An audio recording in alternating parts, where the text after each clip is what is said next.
We are the world. We are the children. We're something to make a brighter day. So let's start something. Oh, okay. I'm gonna be honest. I don't know that song all that well. I just, sometimes these things are just off the cuff, and I don't know the lyrics. I'm just going in with heart and vigor. That's all I have. Welcome. Hello, hi, welcome. Show's name is Politics. Although I call it Politics, and the title of this episode is Roadhouse. My name is Presh. And my name is Dill. And no cleanup from last week, so... Good things. Well, how was your week? Not too bad. Things are looking up. Positive reinforcement. How's your week going? Just chill, just doing work. Lovely. Anything in the news recently you found? So let's get into the news.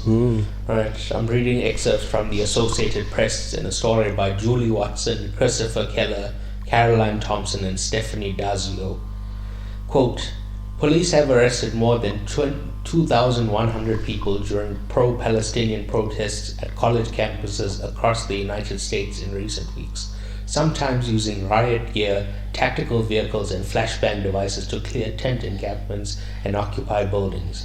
Early Thursday, officers surged against a crowd of demonstrators at the University of California, Los Angeles, ultimately taking at least 200 protesters into custody after hundreds defied orders to leave, some forming human chains as police fired flashbangs to break up the crowds. Police tore apart a fortified encampment barricade of plywood, pallets, metal fences, and dumpsters, then pulled down the canopies and tents. Like at UCLA, the tent encampments of protesters calling on universities to stop doing business with Israel or companies they say support the war in Gaza has spread across other campuses nationwide in a student movement. Hectic, bro. Alright. People are going through the most, man, fighting. So, first of all, I want to applaud these students. Right? There are a lot of people who are just burying their heads in the sand and ignoring the atrocities being committed in Gaza. Instead of just talking a big game, these students are actually doing something to try put pressure on Israel to end the war. Secondly, these students have the right to protest. I saw somebody try to say that this was an illegal protest, and I'm here to tell you that's not the case. Right? As long as the protest does not become violent, those students have the right to protest. For sure. Right? If you are listening to the excerpt I read from the AP, the protesters just refused to leave. They weren't being violent. Right? Thirdly, this is very clearly a free speech violation. The right to protest is directly linked with your right to freedom of speech. So if you believe in free speech in any shape or form, you should be totally against what the police are doing to the student protesters. For sure, man. Do you have any other thoughts on this new story? Nah, I agree totally with what you're saying, bro.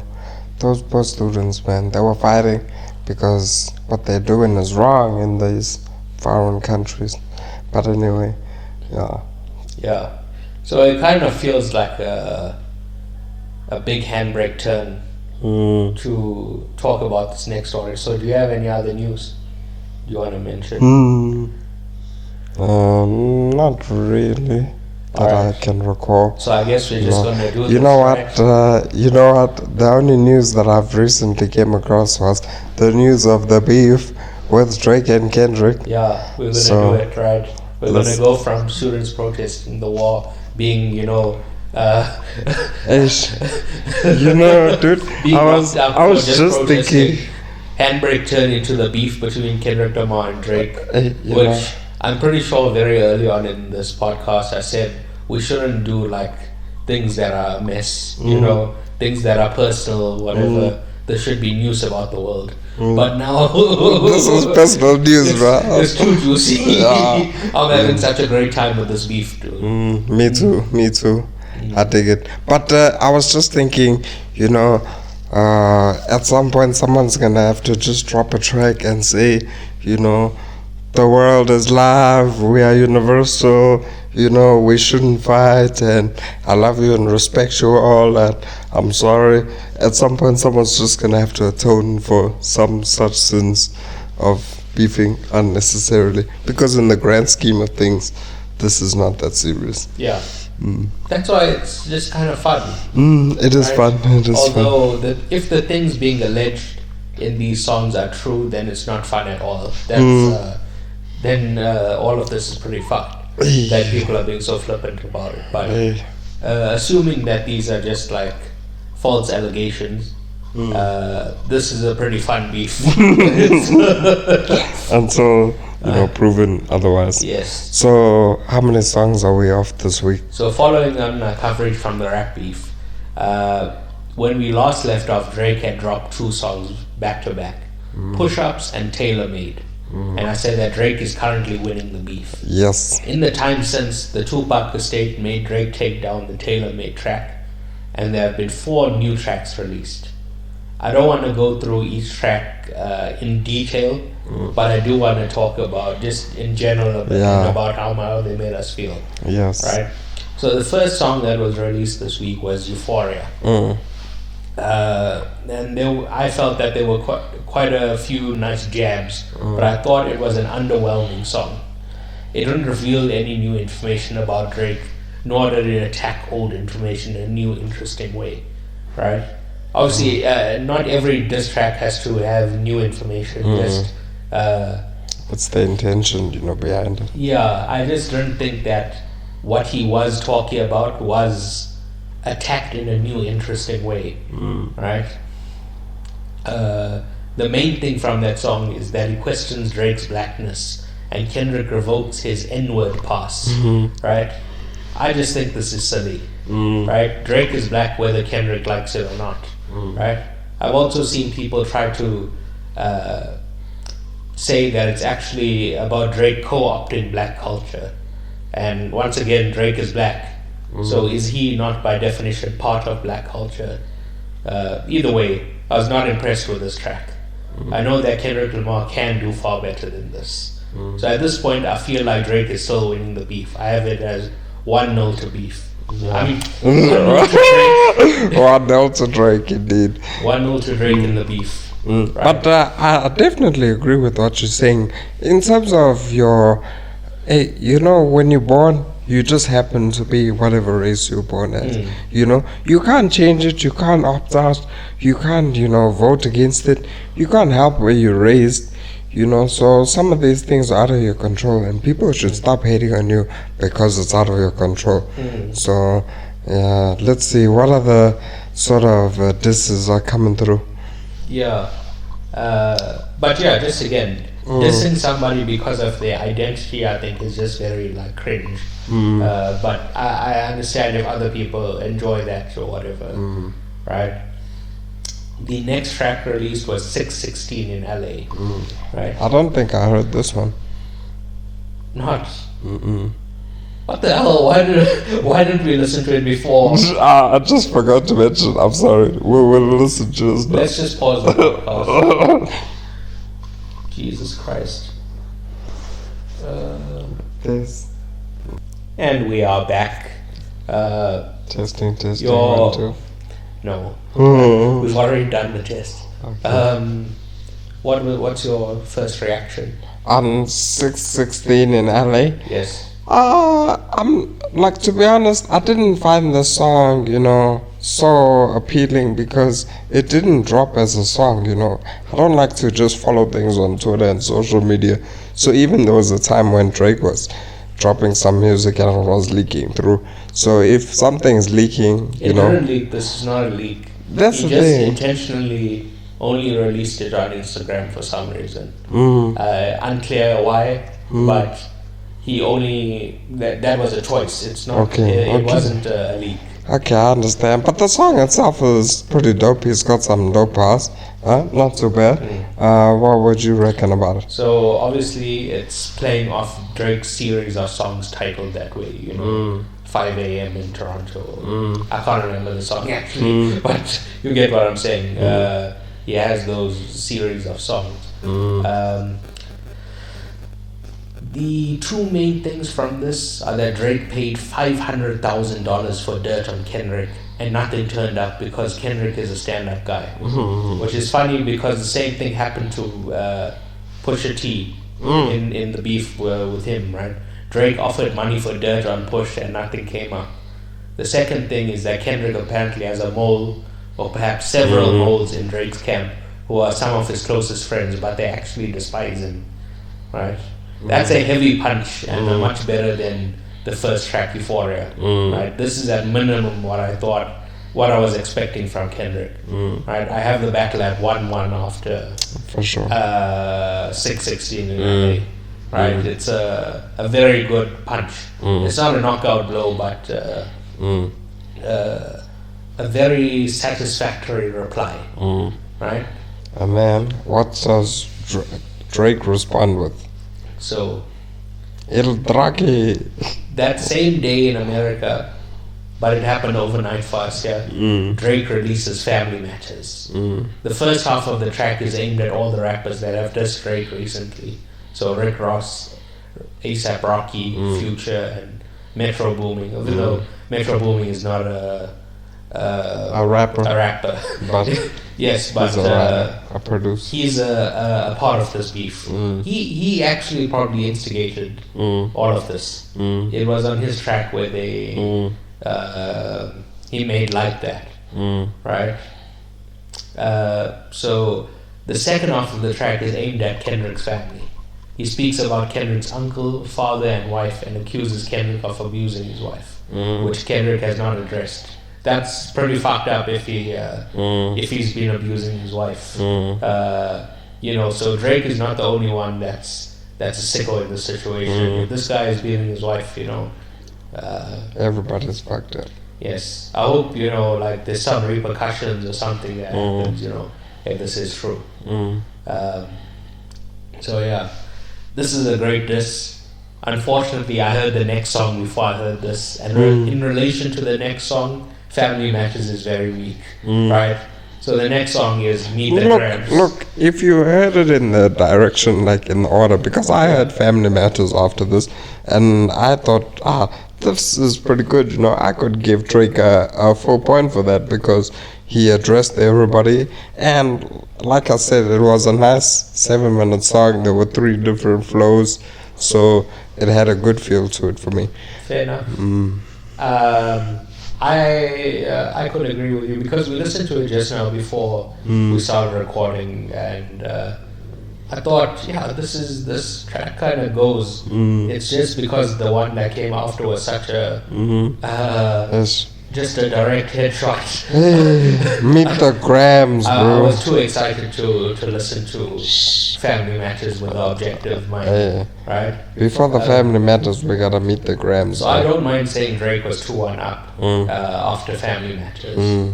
But after Meet the Grams, it goes 2-2, and I think it ends the beef. So it should be like 3-2, because it's such a powerful diss that it counts for 2. That's what I'm trying to say. So Meet the Grams, less than an hour after Drake drops Family Matters, Kendrick drops this track, which tells me that this was premeditated, right? On it, Kendrick says that the reason he's going so hard in this track is because Drake brought up his family. But remember, this only releases like an hour after the track where Drake mentions his family. This tells me that in 616 in LA was true, and Kendrick has a mole in Drake's camp who's telling Kendrick what's going to happen before Drake does it. Either there's a mole that's telling Drake there's a mole in Drake's camp telling Kendrick what's happening, or Drake is so predictable, Kendrick is just he sees right through him. But I doubt it's that second thing. Well, whatever it is, it was well timed, and it was a powerful diss, bro. It was a great track. But I just want to remind you that this is also why Pusha T went so hard at Drake. Drake mentioned Pusha T's fiance. He has not learned his lesson at all. Now the song itself is a bullet to the head to Drake. I don't know what Drake can say that is more disrespectful than the things being said on this track. The venom that this is delivered with is so intense, bro. Truly. He tells Adonis, which is Drake's son, that his father is trash and should be he needs better role models, bro. Yeah, he needs to view Kendrick as a mentor. He says Drake hypersexualizes black women and young women and compares him to Harvey Weinstein. Ooh, he's a sex offenders. Yeah, I don't know what to say. Even the fact that you told me that the album cover is Drake's mansion with the pedophiles, marks on it. Sheesh. That's a slaughter. From the minute you see it, you already know it's over, bro. But that's for the next song. This is... okay, sure, my bad. Right now we're meeting the Grams. He says he keeps his child around known sex offenders and people with families should stay away from him. I agree with that part. They should definitely stay away from known sex offenders. Kendrick also alleges that Drake has an 11-year-old daughter that he's ignoring and not being a father to. Which Drake has denied, but that would be the funniest thing on fucking planet Earth. Twice now, bro. To be outed twice as a deadbeat twice into a separate beefs. This is why I also keep bringing up the Pusha T beef, because it's unrolling exactly like that beef did. This track is what I've been hoping for this entire beef, and I knew Kendrick was capable of it. So I have the beef at 2-2. Well, 2, 3. Yeah. No, 2, because there's another song after this. But I already have that 3-2. I'm giving 2 points for Meet the Grams. Okay, well, look, for me, let me tell you, Meet the Grams, I didn't like initially why he was talking so much about his family. But then, Kendrick mentioned that they also spoke about his family. So I kind of understood. And Drake did it first, unprompted. So Kendrick is only doing it... because he was prompted by But Drake. the way he did it, bro, it was so poetic, it was deep, bro. It was like fucking Stan, bro. I felt he was sitting and writing that shit, letters to each member of the family before Drake's about to die from this beef. But what came after? So then, last night as I was preparing this document, I was on YouTube listening to music, and Kendrick dropped another diss track called Not Like Us, which was unnecessary. You already won, right? Just in case you didn't know, bro. This is now what makes it 3. At this point, he's dancing on Drake's grave, right? This makes it 4-1. Hectic. Or 4-2, I should say, right? But that being said, this is the track Kendrick outright calls Drake a pedophile, and he also calls him a colonizer. I was just saying, the way he describes Drake here, it's not like some 21 Savage would do it, He's using textbook words from a psychology textbook, so he's really dissecting him clinically. So it's real killer, dog. He's chopping him up, he's slicing and dicing him. Slice and dice, boy. He's throwing some spices in there. He's cooking it on an open flame. And then serving him up. That's what's happening. That's pure beef, bro. God damn it. Yeah.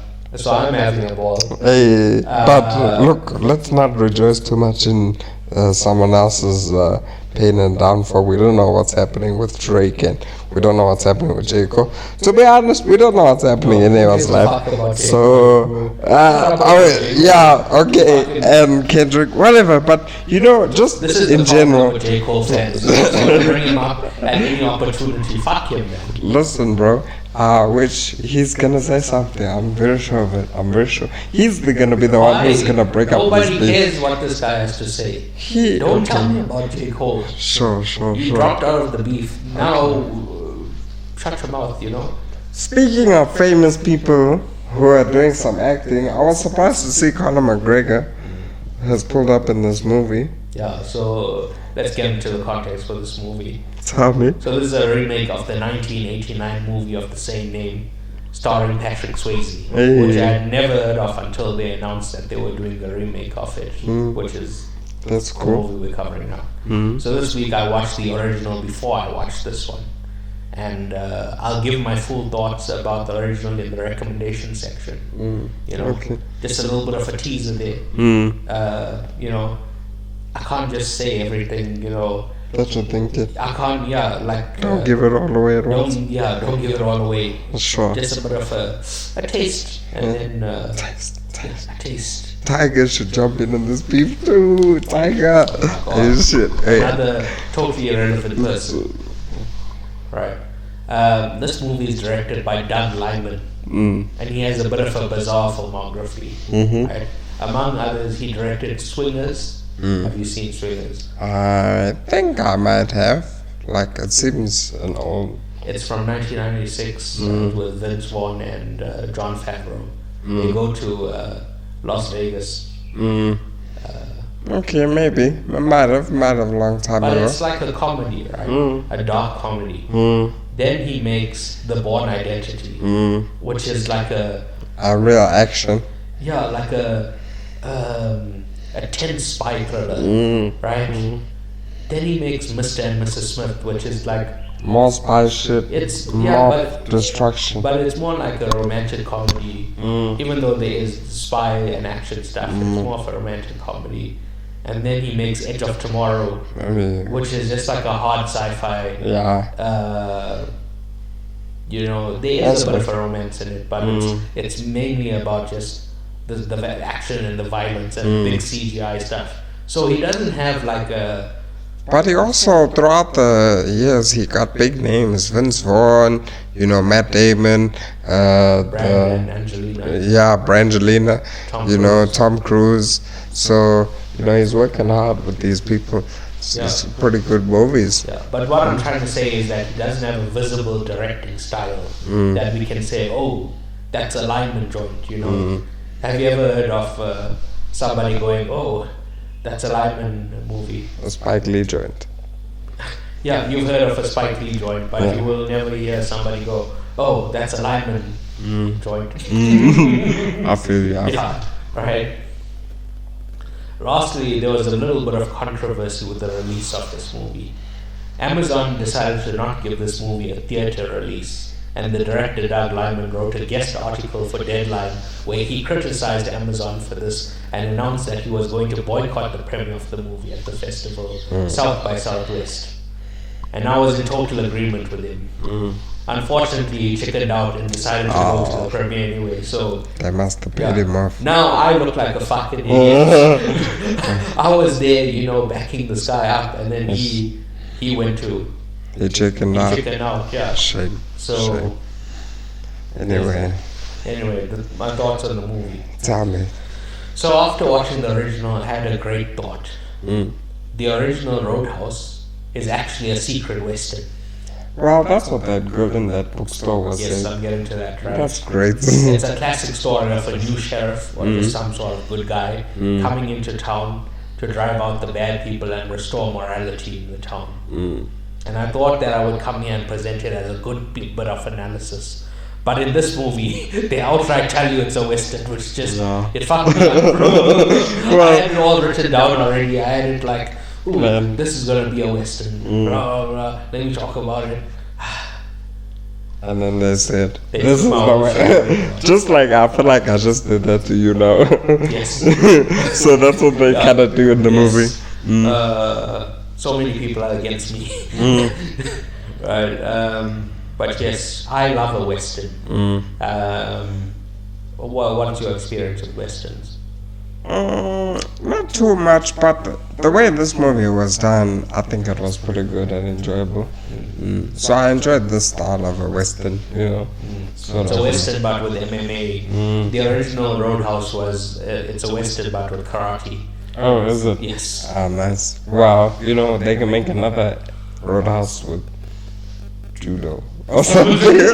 Maybe like he goes to Brazil and then he learns. No, he must learn Krav Maga. No, capoeira.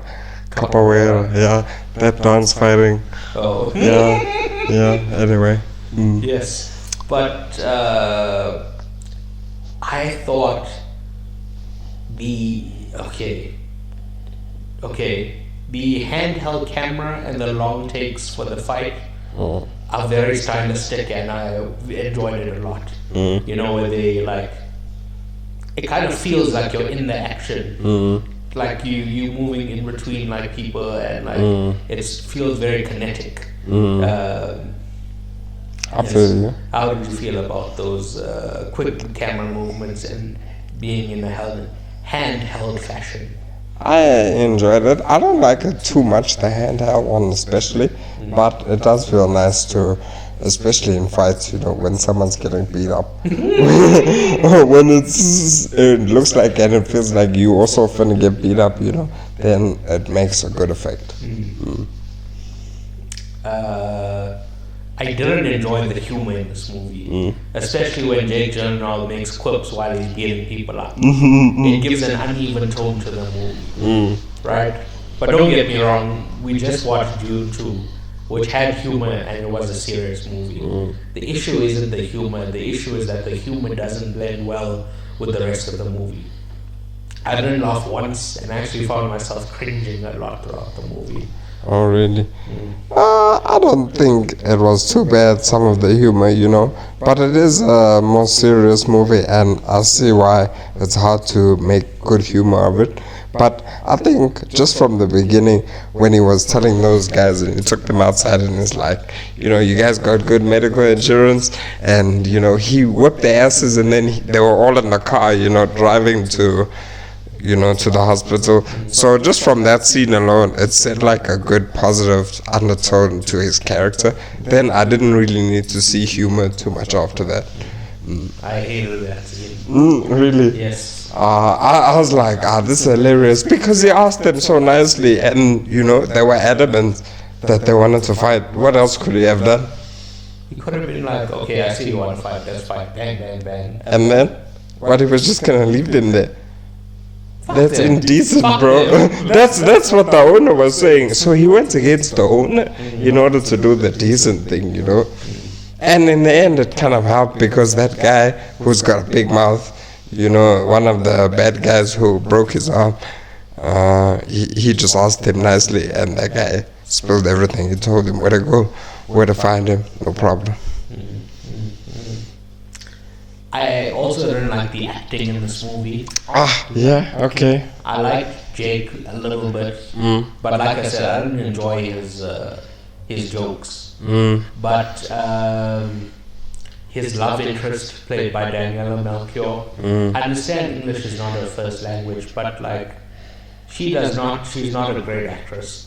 Bro, to be honest, she was much better in terms of language and communication than fucking Conor McGregor.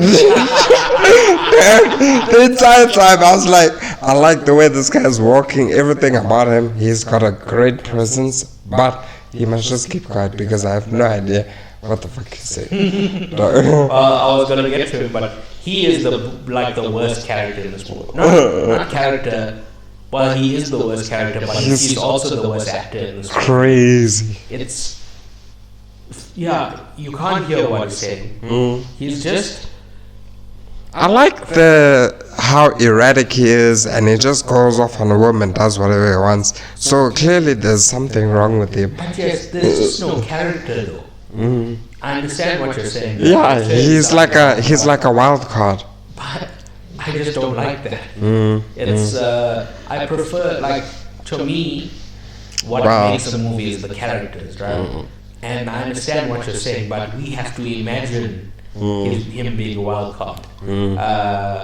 Whereas if they give us have you seen Dark? No, yeah. There's no context really from where Connor comes from, I guess. Connor. Yeah, McGregor.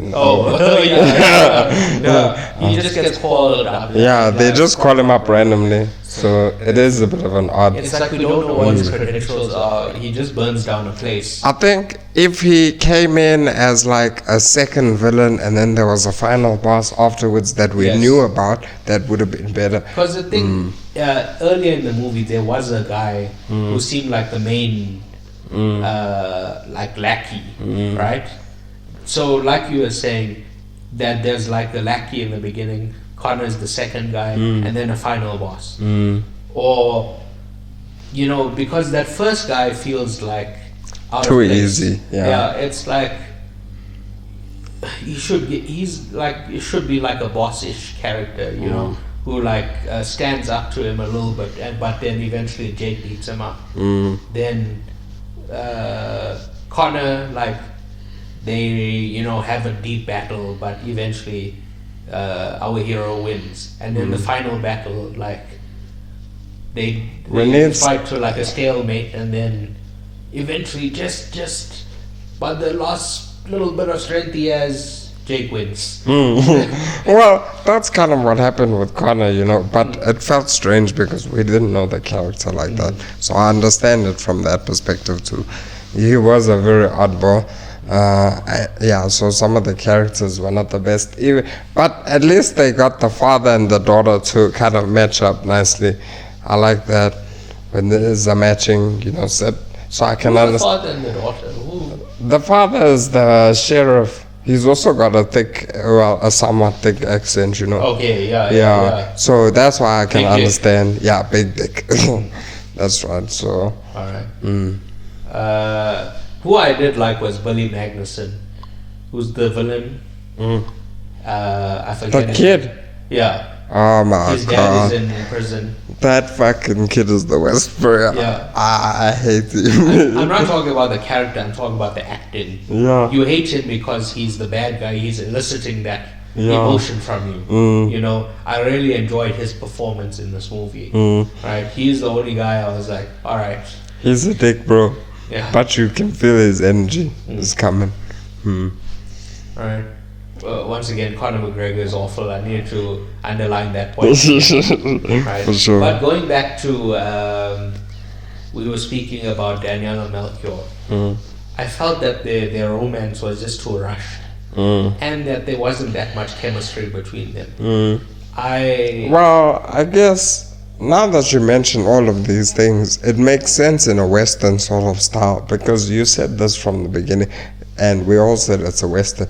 And in a Westerner, there must be a wild card who can just come in, fuck some shit up, and you need this person who can look after the town. And once he's done that, he needs to move on. So we don't know what's their chemistry and romance like. It is very No, but look, odd.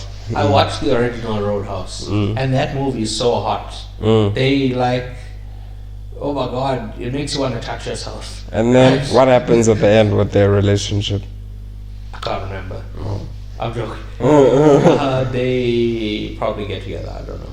You see, the ending is very vague. This one has a more direct ending, so it does feel a ripped Don't take band-aid. my bad memory for, you know. I watched it at a very late hour. Okay, sure. Anyway, So I you just fell did, I asleep. did not like the romance. That's the main point I'm trying to make here. Okay, I got you. Um, So overall, what would you give this movie? I'd give it a 6. Okay, great. I don't really Well, have good. Well, I did. Like I said, the only thing it really has going for it is the action scenes, which I found. Like I said, they. You know, I keep making the same point that it needs to let the action play out. This actually lets the action play out, and it's a very dynamic camera style watching the action play out. So I enjoyed that part of it, but all the character stuff, all the jokes, all that other stuff, kind of sucked to me. So I'm giving it a 6. alrighty. Well, I enjoyed Jake's performance, not so much everyone else too.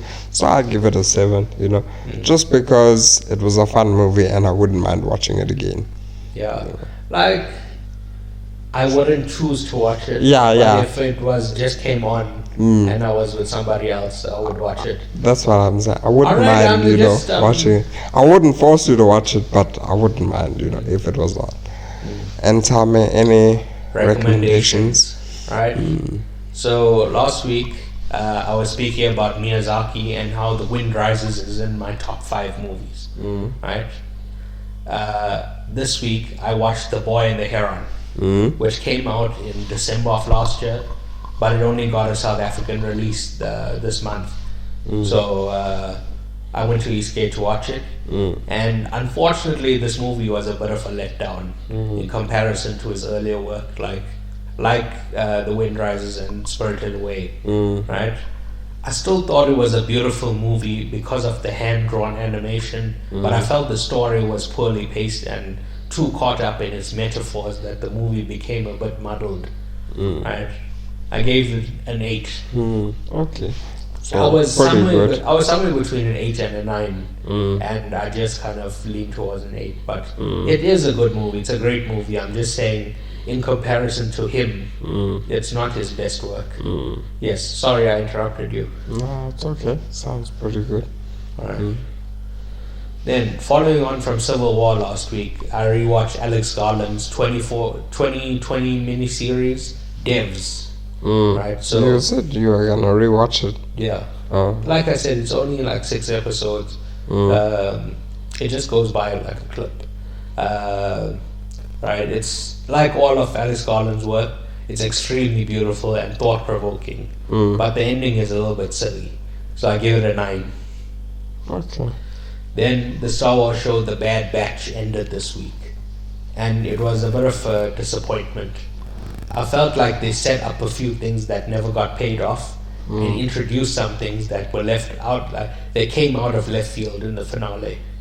I gave the finale a 6 and give the show an 8 overall. Okay.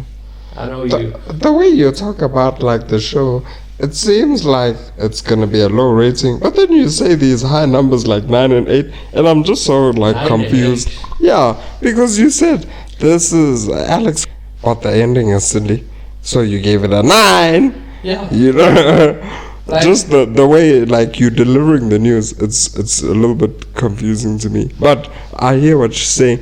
These series all do sound interesting. Yeah. Sorry to tell you, it's just like it just came to me because I'm holding on to the first thought, which is the series is good, and then The dark side of horse racing. oh, that sounds interesting. Essentially, it's about them drugging the horses to run faster. Oh my But it's god. bad for the health of the horse, with many of them dying. Some of them, like on the field while racing, they died. Which, they have literal video footage of the horse dying, which is super fucked, right? I don't give number ratings to documentaries, but I did find it to be informative. For sure. So I usually only comment on a TV show when it begins and when it ends. But X-Men 97 is fucking cooking. Yeah, just for now, I've started a couple of episodes. Bro, I'm having such a ball with it. It's, look, I'm just gonna say this. There's a scene where this robot lady says, "You have no reason not to comply." And Wolverine pulls out his claws and says, "Lady, I got 6 of them." It's so cool. It's so fun. This is exactly what I've wanted for so long. It's like, I forgot how cool the X-Men were. And This is a revival. yeah, the X-Men are fucking back, dog. Yeah, We dope. up. Dope. I dig it. Yes. Then I watched Monarch, Legacy of Monsters. Right. It's an interesting show that tells us how the company Monarch started, from where they started until now, where they're the leading experts on giant beasts. You did say this. It was just before Godzilla, right? Yeah. So I was meant to watch this before Godzilla X Kong, but I kept putting it off until now. The main thing that I can say about the show is that I have a huge crush on the main actress. Her name is Anna Sawai. Right. She was also on Shogun as Lady Mariko. So she's having a breakout year. I give That's the show good. a 7. Okay, nice. What were you expecting? We should play this game where, like, what are you expecting me to say, and then what my actual rating is. Okay. Well, look, if we did that, I would probably get it most of the time. But sure, I feel you. It was, it sounds, but like, tell me, did you enjoy the show? Yeah, Except like I for said, the actress. I found it interesting, and it tells us how the company was. Oh, okay. Monarch, does Monarch have a nice, interesting, juicy background, or is it? Yes. I bet. See, now when you say that, like, I can see that's the same. Okay. You know. Anyway, tell me. While preparing for this episode, I watched the original Roadhouse, and the acting is awful, right? But it's a fun action movie this is my problem with the Roadhouse, right? Current 2024 Roadhouse. There was no fun. They tried to sprinkle in jokes, but there's no sense of whimsy or like I don't know, a spark of joy. That's because How about Connor fucking came with his psychotic attitude and put everyone in overgear, dog. As soon as he came into the movie, I knew. And like from the first scene where he fucking jumped out of the roof and he was walking naked and then he ended up burning those people. I was like, once this guy arrives, there's no more bullshit. There's no more fucking about, you know. When this guy pulls up, it's You know, game there's over. that one guy who takes it too far. He's him. the one. That's He's him. the one. It's yeah. like, He's the one. bro, how does this guy still have friends? It's like, Dude. it's so annoying. Hey, but they put him in his place, so good on him. How's the ending for you? Of what? Roadhouse. Original Roadhouse. Wow, the original versus the new one. I like both. Okay, I dig it. What else did you watch? Well, do you want to guess What? my rating for Roadhouse? Oh. You said 6, didn't you? No, for the old one. Oh, for the old one. Based on what I just said, 6. no, I gave it a 7. Yeah. Okay. I like the old one much more than The the new one. Like, if you take the fights from the new one and you take everything else from the old one, you'd have a pretty great movie. I bet. Like, they're both like good movies, but like you'd have a great movie If they're all combined. Yeah. Alright. right. For sure. Finally, I watched Star Wars Tales of the Empire, which is an anthology show of 10 to 15 minute episodes that looks at random members of the Empire, such as Morgan Elsbeth and Barriss. They released this on May the 4th, which is Star Wars Day, and it's a bit of a hectic series for a show aimed at children, but I really enjoyed it. So, That sounds serious, man. what do you think I gave that? Well, you said you enjoy Star Wars, so maybe a 7 or 8. I gave it an 8. Nice. So, good. Alright, well... Wait, I was watching some things, dog. I finished Good Sorry. Times. Good Times was pretty interesting. What is Good Times? Good Times, the Netflix, the series about the black family living in the projects. And like, it was a nice ending to the show, but it left a little bit of an opening for a new season, you know, if need be. I don't know if I'd watch like too many seasons of it, but overall, what do you think I'd give it? 8. 6. Yo! You were so... You see, but You were so positive about it. I'll give it like a 6 or 7 because I enjoyed it and there was some good humor to it and it was interesting to see the perspective from the way it was written, but sometimes it was just ridiculous, you know, the things that were happening, it just seems ridiculous. And I watched the Time Crisis Justice League, you know. After you told me about it last week, I watched both of them. And you're right, dog, it does feel like it's leading up to something, but we don't know what, bro. I saw these people, they gather them, bam, just like that in the first movie. So I was like, there must be something serious coming. Then they were fighting off waves and building structures and shit. I was like, this is not what I signed up for, man. Now the Justice League is doing infrastructure. And now the worlds are becoming damaged. It was just a lot. So now in the last one, when they were finally started fighting off those shadow demon, you know, things, I was like, yeah. But now we don't know what's coming afterwards. You know. Now, When's the next one? this is the thing, right? I'm also comparing it to X-Men.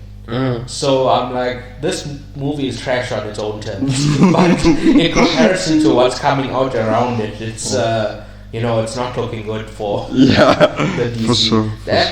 I found Crisis on Infinite Earths to be a very boring story. It wasn't the best. Yes, so no, I mean in the comics.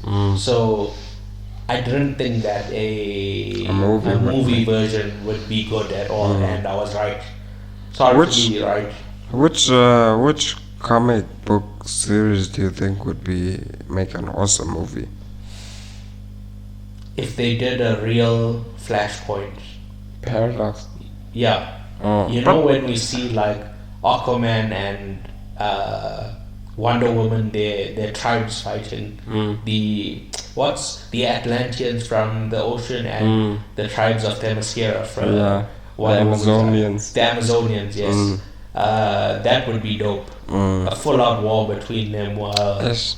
This guy, you want to see chaos reign? Yes. I see. While we have like Thomas Wayne Batman, but the thing is, it's like an Elseworld story. So I think it might confuse people, which is why. Like so choose something a little bit less confusing. Because I know that there's been many of this movie, so maybe it's not so good. Yeah. But anything else? The Long Halloween. The Long Halloween. Is that Batman? It's a Batman story. Oh yeah. Very cool story. Yeah. Where like. And that could be very relevant. They could release it on Halloween. It would be cool. Yes. Every Halloween, this person kills somebody. I can't remember the story right now, but sure. It's a very cool story. Yeah, that would be cool. Alright, cool. And yeah, I'm looking forward to watching The Fall Guy. I got that on my list. I vetoed it. I'm just saying.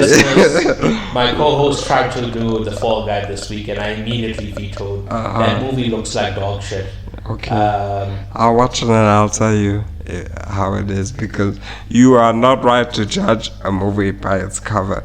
That is the first wrong thing to do. Trailers? No. Trailers to let us get interested in the movie, right? So if you can be interested, you can be also not interested. For sure. Right? I keep getting harassed by trailers that are awful. Right? In January, it was Argyle. Yeah. Argyle looked like dog shit. Right? In March, it was there's a dog named Arthur. Yes, King Arthur. Awful. With Mark Wahlberg. Mark Wahlberg. You don't like that movie? It looked awful. None of these. I didn't watch any of these movies. I think I could try the dog movie, because dog movies are very touching, and Mark Wahlberg, he can be a nice actor, in some scenarios. Listen, I might watch one of these movies if somebody justified it. Yeah. If somebody sat down and made a case for it and said, Presh, these are the good reasons why you should watch this movie. Sure. I'll see if I can watch it, and maybe next week it'll be my recommendations for me. We'll see how it goes. We'll see, but I feel you. Like, if something looks like dog shit, why would I waste my time? Unless somebody just tells me, no, you're making a mistake here, don't judge a book by its cover, then I'll have a demo, see what's happening. Alrighty then, alrighty. Alright, well, thank you for listening. Thank you. Please remember to rate, review, subscribe, give a like, etc. And more importantly, it needs to be a 5-star review. 5. Yeah. Otherwise, we'll come and throw eggs at your house. I know where you live. Yeah. The computer knows where you live. The computer knows. If the computer knows, we know. The computer is smaller than you. And I know how the computer works, so there we go. And I know how you work. Between the two of us, we'll find you. And we'll make sure we'll get a like. We've already found you. Oh, yeah. So, while we found you, we also found your auntie and your uncle, and you should tell them. Alright, that's a bit far. But you should tell them. About the beef, and we were saying, it goes too far when you mention somebody's family. And here we are, and you were like, I'm not beefing, I'm just saying you should tell our family. I'm beefing, we're throwing eggs. What is throwing eggs at somebody's house? That's beef. Okay, no, I didn't mean to throw eggs at your family members' houses. I just meant we found you so we could find your family members, and while we found your family members, you should just tell them about the podcast so we don't have to throw eggs at anybody's house. Yeah. Just subscribe, review. Rate, review, subscribe, give a like, etc. Yeah. But if you think about it, which order do you do it in? First I watch something, then I like it, then when it plays a little bit more, I might subscribe to it, and then if I like a couple of things on the page, then I'll give it a 5-star review. So that's one way you could do it. Alright. Must I tell you the fucked up secret? What? I only once in a blue moon will like a video. Right? Yeah, bastard. Then it takes me like 4 or 5. If I see like 5 or 6 of your videos, then I'll subscribe. I can't subscribe after one video. You need to demonstrate more. Yeah, more content. more content to me. For sure. Right? For sure. And I'll never ever rate anything in my life. This guy, dog. This guy. Come on. I know I'm begging you to do it, but I would never do that shit. So I think if someone if Google Maps paid me to go to places and take pictures and rate the places, I could do that. But without the proper motivation, So we'll motivate you by giving you 5 rand for every comment. You're not allowed to pay to play. Okay, well, you have to organically get people to like your shit. Let it be a raffle then. Can we do raffles? I don't think that works either. Well, good luck. Yeah. Anyway, tell a friend. Tell that friend to tell a friend. Tell a family member. Yeah. Goodbye. Thank you. Au revoir.